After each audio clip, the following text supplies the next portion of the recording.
Listen, my children, and you shall hear of the midnight ride of Paul Revere. Have you ever heard that thrilling line? Do you even know who Paul Revere is? If you're under, say, 30, I'm going to guess that the answer to both of these questions might be no. This is a very serious problem, but it's not your fault. It's a serious problem because it means you've been cut off from one of our greatest American stories. And it's not your fault because no one bothered to teach you about this courageous man and the great American poet who made him famous. It seems professional educators decided that other topics were more important to your education.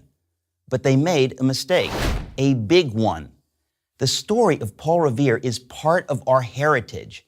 It and countless other stories like it unite us as a distinct people with a shared noble past. They also inspire us and stir national pride. These are good things, vital to the future of the country. Without them, we're just 300 million different individuals living between Canada and Mexico. It wasn't always this way. In fact, not long ago, you couldn't have left high school without memorizing the line I quoted and many of the lines that follow. So let me right a wrong and tell you about two remarkable Americans who lived half a century apart, one a silversmith and one a poet, Paul Revere and Henry Wadsworth Longfellow. By 1775, the American colonists and their British masters were on the verge of war. The flashpoint was Boston. It wasn't so much a matter of where the British would strike, but when. To give themselves some advance warning, the rebels created a team of couriers. One of them was a successful 40-year-old silversmith and engraver named Paul Revere. On the night of April 18th, 2 lanterns were lit in the tallest structure in the city, the Old North Church.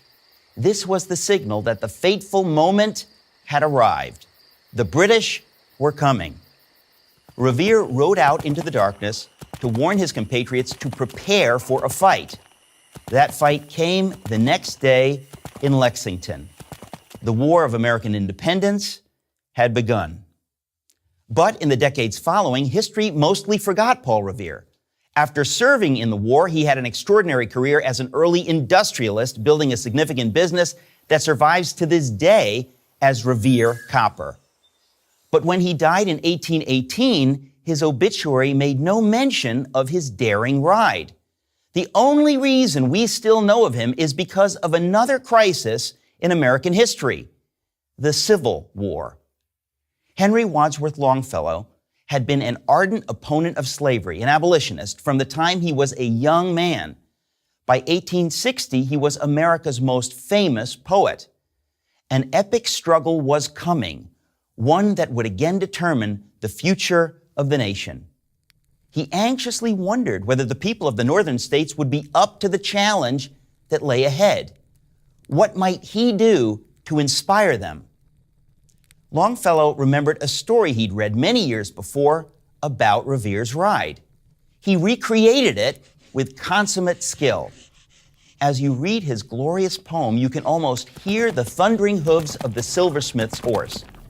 Published in a new magazine called The Atlantic Monthly in January 1861, his brilliant ballad was an immediate success. School children began memorizing and reciting it at annual Independence Day celebrations. In 1883, a 22-year-old sculptor, Cyrus Dallin, was commissioned to create a Paul Revere statue to stand in the plaza across from the Old North Church. It is still one of the most popular tourist sites in Boston. What is Longfellow's poem asking of us who hear it today? It is doing what all great art does. It calls us to think of ourselves as part of something larger, as part of something noble, beautiful, good, and true. The men like Paul Revere who fought in the American Revolution were not merely fighting for themselves and for their families, but for something far beyond that, for a new kind of nation. The men who fought to free the slaves in the Civil War renewed that promise. If we forget these brave men, we forget what they stood for, and therefore we will forget what America means. And just like an individual who's lost his memory no longer knows who he is, a nation or a people that loses its memory no longer knows who they are. Longfellow's poem reminds us. So go read Paul Revere's Ride by Henry Wadsworth Longfellow. I promise you'll be glad you did. It begins like this. Listen, my children, and you shall hear of the midnight ride of Paul Revere. I'm Eric Metaxas, author of If You Can Keep It, The Forgotten Promise of American Liberty for Prager University.